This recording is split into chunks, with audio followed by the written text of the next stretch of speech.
Operation devil হান্টে গত ২৪ ঘণ্টায় আরও ৫৬৬ জনকে গ্রেফতার করা হয়েছে। বৃহস্পতিবার সন্ধ্যায় পুলিশ সদর দপ্তরের এআইজি এনামুল হক সাগর গণমাধ্যমকে এ তথ্য জানান। তিনি বলেন অপারেশন ডেভিল হান্টে ৫৬৬ জনকে গ্রেফতার করা হয়েছে।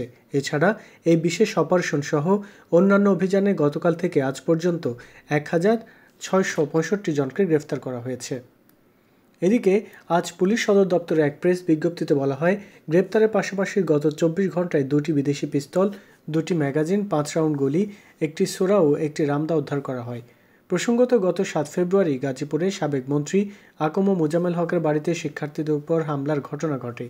আওয়ামী লীগের লোকজনই এই হামলা চালিয়েছে বলে অভিযোগ করে শিক্ষার্থীরা। এই ঘটনার পরেই দেশের সামগ্রিক নিরাপত্তা ব্যবস্থা জোরদার করার সিদ্ধান্ত নেয় সরকার। এরই ধারাবাহিকতায় ৮ ফেব্রুয়ারি থেকে অপারেশন ডেভিল হান্ট নামক এই অভিযান শুরু হয়।